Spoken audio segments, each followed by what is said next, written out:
आज के इस वीडियो में मैं म्यूचुअल फंड्स के एक ऐसी कैटेगरी के बारे में बात करूंगी जिसने पिछले 4 सालों में अराउंड 120% के एब्सोल्यूट रिटर्न्स दिए हैं। इसका मतलब है कि इन म्यूचुअल फंड्स ने 4 साल में आपका पैसा डबल से भी ज्यादा कर दिया और ये कैटेगरी है फ्लेक्सी कैप म्यूचुअल फंड्स की। वीडियो में मैं टोटल 39 फ्लेक्सी कैप फंड्स का एनालिसिस करूंगी और इनमें से best performing flexi cap fund को सिलेक्ट करूंगी।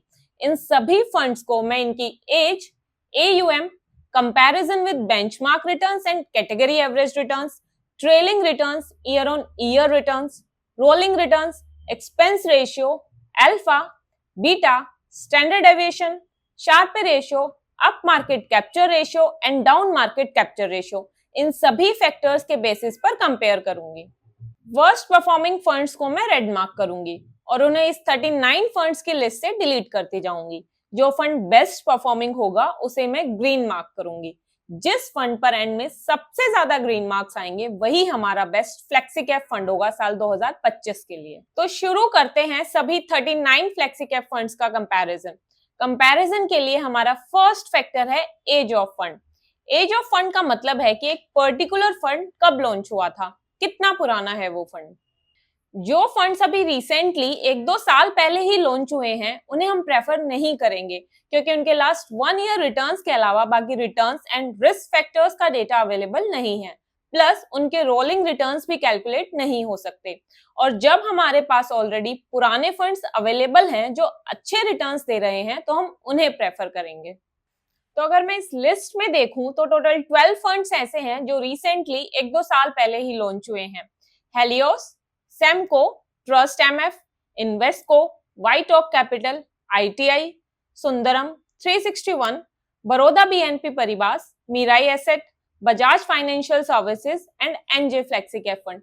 इन सभी फंड्स को मैं यहाँ पर रेड मार्क कर रही हूँ और अपने इस लिस्ट से डिलीट कर रही हूँ। अब बच गए हमारे पास टोटल ये 27 फंड्स। अब नेक्स्ट फैक्टर है कंपैरिजन के लिए AUM यानी कि एसेट्स अंडर मैनेजमेंट। किसी भी एक पर्टिकुलर म्यूचुअल फंड में सभी लोगों ने जितना भी पैसा इन्वेस्ट किया होता है वो उस फंड का AUM होता है। अगर किसी म्यूचुअल फंड का AUM 1000 करोड़ से कम है तो फ्यूचर में उस फंड में लिक्विडिटी की प्रॉब्लम आ सकती है, इसलिए ऐसे फंड्स को हम प्रेफर नहीं करेंगे। अगर मैं अपनी इस लिस्ट में देखूं तो 3 फंड्स ऐसे हैं जिनका AUM 1000 करोड़ से कम है, श्रीराम, नवी और तोरस फ्लेक्सी कैप फंड। इन तीनों को मैं यहाँ रेड मार्क कर रही हूँ और अपने इस लिस्ट से डिलीट कर रही हूँ। अब हमारे पास बच गए टोटल ये 24 फंड्स। अब मैं उन फ्लेक्सी कैप फंड्स को शॉर्टलिस्ट करूंगी जो कंसिस्टेंटली अपने बेंचमार्क रिटर्न्स और कैटेगरी एवरेज रिटर्न्स इन दोनों को बीट कर रहे हैं। यहाँ इस टेबल में मैंने इन सभी फंड्स के बेंचमार्क के और इस कैटेगरी के last 1 year, 2 years, 3 years and 4 years के रिटर्न्स लिए हैं। अब यहाँ मैंने सिर्फ लास्ट 4 इयर्स तक का ही डेटा इसलिए लिया है क्योंकि फ्लेक्सी कैप कैटेगरी सेबी ने नवंबर 2020 में ही लॉन्च की थी, तो उससे पहले ये सभी फंड्स किसी और कैटेगरी के अंडर आते थे। तो एक्यूरेट और रेलेवेंट एनालिसिस के लिए मैंने वीडियो में आगे सारा डेटा 1 दिसंबर 2020 से लेकर अभी तक का लिया है। तो अब इस टेबल में देखो टोटल 10 ऐसे फ्लेक्सी कैप फंड्स हैं जो कंसिस्टेंटली हर एक टाइम फ्रेम में अपने बेंचमार्क रिटर्न्स और कैटेगरी के एवरेज रिटर्न्स दोनों को आउट परफॉर्म कर रहे हैं। Bank of India, JM, Motilal Oswal, HSBC, Edelweiss, Franklin, Parag Parikh, ICICI Prudential fund, HDFC और क्वांट फ्लेक्सी कैप फंड। इन सभी फंड्स को मैं यहाँ ग्रीन मार्क कर रही हूँ और आगे के एनालिसिस के लिए शॉर्ट लिस्ट करती हूँ। हर एक फैक्टर के बेसिस पर जो टॉप 2 फंड्स होंगे उन्हें मैं ग्रीन मार्क करूंगी। एंड में हम देखेंगे कि किस फंड पर सबसे ज्यादा ग्रीन मार्क्स आए हैं, वही हमारा बेस्ट फ्लेक्सी कैप फंड होगा साल 2025 के लिए। शुरू करते हैं ट्रेलिंग रिटर्न्स के कंपैरिजन से। लास्ट 1 ईयर में सबसे ज्यादा रिटर्न्स हैं मोतीलाल ओसवाल के 51.86% और JM फ्लेक्सी कैप फंड के 42.86%। इन दोनों को यहाँ पर मैं ग्रीन मार्क कर रही हूँ। ऐसे ही लास्ट 2 इयर्स में अगर देखें तो इसमें भी JM और मोतीलाल ओसवाल के ही रिटर्न सबसे ज्यादा है, तो यहाँ भी मैं इन दोनों को ही ग्रीन मार्क कर रही हूँ। लास्ट 3 इयर्स में JM और HDFC के रिटर्न सबसे ज्यादा हैं, तो इन दोनों को यहाँ पर मैं ग्रीन मार्क कर रही हूँ। लास्ट 4 इयर्स में अगर देखूं तो टॉप 2 फंड्स हैं क्वांट और JM। अब ये देखते हैं कि इन पिछले 4 सालों में एब्सोल्यूट रिटर्न सबसे हाईएस्ट किन फंड्स के हैं। तो यहाँ पर क्वांट ने सबसे ज्यादा रिटर्न्स दिए हैं 209.42%, तो इसे मैं यहाँ पर ग्रीन मार्क कर रही हूँ। क्वांट के बाद जेएम फ्लेक्सी कैप फंड ने सबसे ज्यादा रिटर्न्स दिए हैं 194.45%। तो ट्रेलिंग रिटर्न्स में तो जेएम, मोतीलाल ओसवाल और क्वांट, इन तीनों फंड्स की परफॉर्मेंस सबसे अच्छी रही है। अब इन सभी फंड्स के year on year returns compare करते हैं। 2020 और 21 में टॉप 2 फंड्स थे क्वांट और बैंक ऑफ इंडिया, तो इन दोनों को मैं यहाँ पर ग्रीन मार्क कर रही हूँ। देन 2022 में क्वांट और एचडीएफसी के रिटर्न सबसे ज्यादा थे, तो यहाँ पर मैं इन दोनों को ग्रीन मार्क कर रही हूँ। ऐसे ही 2023 में अगर देखिए तो जेएम और बैंक ऑफ इंडिया, इन दोनों के रिटर्न सबसे ज्यादा थे। साल 2024 में अभी तक जेएम और मोतीलाल ओसवाल, इन दोनों के रिटर्न सबसे अच्छे रहे हैं। जेएम ने 38.77% के और मोतीलाल ओसवाल ने 38.30% के रिटर्न्स दिए हैं, तो यहाँ पर मैं इन दोनों को ग्रीन मार्क कर रही हूँ। तो all over year on year returns में बैंक ऑफ इंडिया और क्वांट फ्लेक्सीकैप फंड की परफॉर्मेंस अच्छी रही है। अब देखते हैं इन सभी फंड्स के रोलिंग रिटर्न्स। इसके लिए मैंने इन सभी फंड्स के लास्ट 4 इयर्स के रिटर्न्स को 1 ईयर की साइकिल में डेली बेसिस पर रोल किया है। रोलिंग रिटर्न्स के एनालिसिस से हमें ये पता लगता है कि एक पर्टिकुलर फंड के रिटर्न्स लॉन्ग टर्म में कितने कंसिस्टेंट रहे हैं। सबसे पहले एवरेज रिटर्न्स देखते हैं। यहाँ पर जेएम फ्लेक्सी कैप फंड और Bank of India flexi cap fund, इन दोनों ने सबसे अच्छा परफॉर्म किया है। दोनों फंड के एवरेज रिटर्न सबसे ज्यादा हैं, इस वजह से मैं इन दोनों को ग्रीन मार्क कर रही हूँ। मैक्सिमम रिटर्न्स अगर कंपेयर करूं तो वो भी सबसे ज्यादा बैंक ऑफ इंडिया और जेएम फ्लेक्सी कैप फंड के ही हैं, 71.97% और 71.03%। तो यहाँ पर इन दोनों फंड्स को मैं ग्रीन मार्क कर रही हूँ। मिनिमम रिटर्न्स अगर देखें तो एचडीएफसी और आईसीआईसीआई के बेटर हैं। ये फंड्स डाउन साइड को अच्छे से मैनेज कर पाए हैं, इस वजह से मैं इन दोनों को ग्रीन मार्क कर रही हूँ। अब देखते हैं इन फंड्स का रिटर्न्स डिस्ट्रीब्यूशन कि कितने percent of times in funds के रिटर्न्स किस रेंज में रहे हैं। पहले नेगेटिव रिटर्न्स कंपेयर करते हैं। सिर्फ 2 ही फंड्स ऐसे हैं जिनके रिटर्न्स इन पिछले 4 सालों में कभी भी नेगेटिव नहीं रहे, आईसीआईसीआई और एचडीएफसी फ्लेक्सी कैप फंड। ये काफी स्ट्रॉन्ग पॉइंट है, इसलिए इन दोनों को मैं यहाँ पर ग्रीन मार्क कर रही हूँ। अब ये देखते हैं कि कितने परसेंट ऑफ टाइम्स किस फंड के रिटर्न्स 20% से ऊपर रहे हैं। तो इसमें टॉप पर है एचडीएफसी फ्लेक्सी कैप फंड। इसने अराउंड 68% ऑफ द टाइम्स 20% से ऊपर के रिटर्न्स दिए हैं। इसके बाद है जेएम फ्लेक्सी कैप फंड। इसने भी अराउंड 67% ऑफ द टाइम्स 20% से ऊपर रिटर्न्स दिए हैं। वीडियो पॉज करके आप बाकी का रिटर्न्स डिस्ट्रीब्यूशन डेटा भी इस टेबल में देख सकते हो। तो ये था इन सभी फंड्स के रोलिंग रिटर्न्स का एनालिसिस। लेकिन क्या सिर्फ रिटर्न्स के एनालिसिस के बेसिस पर हम ये डिसाइड कर सकते हैं कि कौन सा फंड बेस्ट है? नहीं, हमें इन सभी फंड्स के रिस्क को भी कंपेयर करना होगा। तो चलो अब शुरू करते हैं इन फंड्स के रिस्क का एनालिसिस। सबसे पहले देखते हैं एक्सपेंस रेशियो।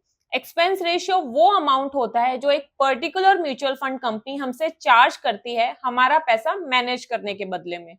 एक्सपेंस रेशियो जितना कम हो उतना ही हमारे लिए अच्छा है। अगर हम अपने इस टेबल में देखें तो एक्सपेंस रेशियो सबसे कम है एडेल्विस का 0.43 और उसके बाद है जेएम का 0.52। इन दोनों फंड्स को मैं यहाँ पर ग्रीन मार्क कर रही हूँ। अब हमारा नेक्स्ट फैक्टर है अल्फा। अल्फा से हमें ये पता लगता है कि एक म्यूचुअल फंड ने अपने बेंचमार्क के कंपैरिजन में कितने एक्स्ट्रा रिटर्न्स दिए हैं। अल्फा से हमें ये भी पता लगता है कि एक फंड मैनेजर उस पर्टिकुलर फंड को कितने अच्छे से मैनेज कर रहा है और बेंचमार्क के मुकाबले कितने एक्स्ट्रा रिटर्न्स जनरेट कर रहा है। अल्फा की वैल्यू जितनी ज्यादा हो उतना ही अच्छा है। So the thumb rule for alpha is higher the alpha better the fund is.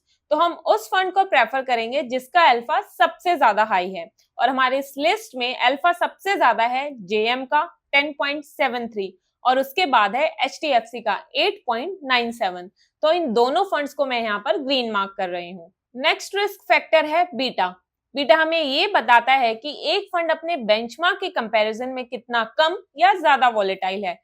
किसी फंड का बीटा अगर 1 है तो इसका मतलब है वो फंड अपने बेंचमार्क के जितना ही वॉलेटाइल है। बीटा अगर 1 से कम है तो इसका मतलब हुआ कि फंड बेंचमार्क के कंपैरिजन में कम वॉलेटाइल है, और अगर बीटा 1 से ज्यादा है तो इसका मतलब है फंड बेंचमार्क के कंपैरिजन में ज्यादा वॉलेटाइल है। तो हम उस फंड को प्रेफर करेंगे जिसका बीटा 1 से कम है, और हमारे इस लिस्ट में बीटा सबसे कम है पराग पारिक फ्लेक्सिकैप फंड का 0.73। उसके बाद सबसे कम बीटा है आईसीआईसीआई का 0.84। तो इन दोनों फंड्स को मैं यहाँ पर ग्रीन मार्क कर रही हूँ। अब हमारा नेक्स्ट फैक्टर है स्टैंडर्ड डेविएशन। स्टैंडर्ड डेविएशन से हमें ये पता लगता है कि किसी भी फंड के रिटर्न्स उसके एवरेज रिटर्न से कितने ऊपर या नीचे जाते हैं।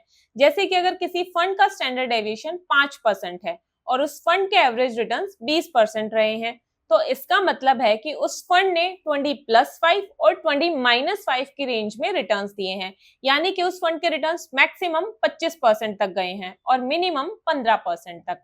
Now the rule for standard deviation is lower the standard deviation much better and predictable the fund is. अब हमारे इस टेबल में सबसे कम स्टैंडर्ड डेविएशन है पराग पारिक का 12.48। इसके बाद है आईसीआईसीआई का 12.82। तो इन दोनों को मैं यहाँ पर ग्रीन मार्क करती हूँ। अब आता है हमारा next risk factor, Sharpe ratio. Sharpe ratio एक फंड के रिस्क एडजस्टेड रिटर्न्स को मेजर करता है। ये बताता है कि फंड ने 1 यूनिट ऑफ रिस्क के बदले कितना एक्स्ट्रा रिटर्न जनरेट करके दिया। Higher the sharpe ratio better the fund is. Sharpe ratio जितना ज्यादा हो उतना ही अच्छे फंड के रिस्क एडजस्टेड रिटर्न्स माने जाते हैं। हमारे इस टेबल में सबसे ज्यादा शार्पे रेशियो है एचडीएफसी का, और उसके बाद है जेएम फ्लेक्सिकैप फंड का। इन दोनों को मैं यहाँ पर ग्रीन मार्क कर रही हूँ। अब नेक्स्ट फैक्टर है अप मार्केट कैप्चर रेशियो।